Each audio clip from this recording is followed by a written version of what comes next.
Today we will be looking at lesson 22-3 on using trigonometric ratios. This lesson will be split into 3 separate sections. It will cover questions 1, questions 2 and 3, and then question 4.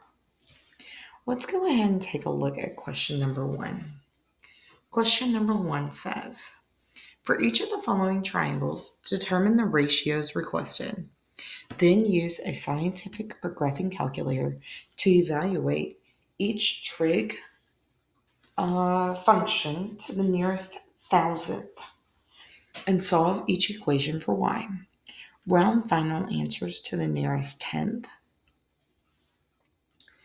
All right. And ask us to do the sine of 41. Sine of 41. Now I'm going to write this down. SOHCAHTOA. For this section, I'm going to do these with you. Sine, so we're going to go opposite, which is y, over our hypotenuse, which is 100. So I have sine of 41 equals y over 100. Now, they asked us to round our trig function to the nearest thousandth. So let's go ahead and do that. Sine of 41, thousand would be the third digit. So we're going to say 0.656 equals y times 100. Y divided by 100. My bad.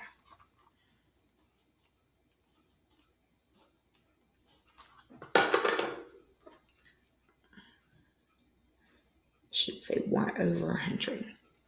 Now, how do I get rid of this division of 100? Multiply by 100. We're going to multiply the whole thing by 100 though.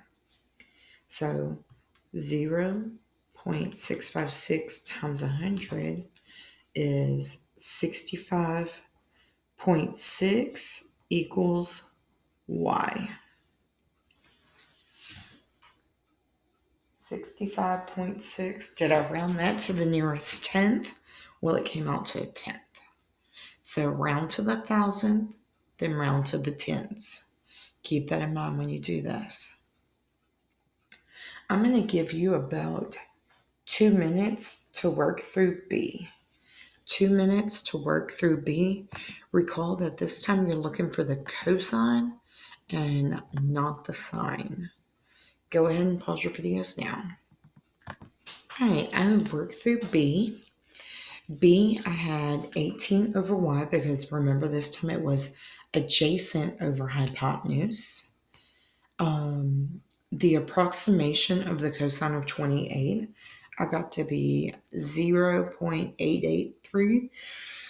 I had to round because I think it was 2.9 or something like that. So I rounded to 3. And then we would have multiplied by y and then turn around and divided by the 0.883. When I did that, I got 20.4 because it was 20.38, and it asked my final answer to be rounded to the nearest tenth. On to the next set of questions.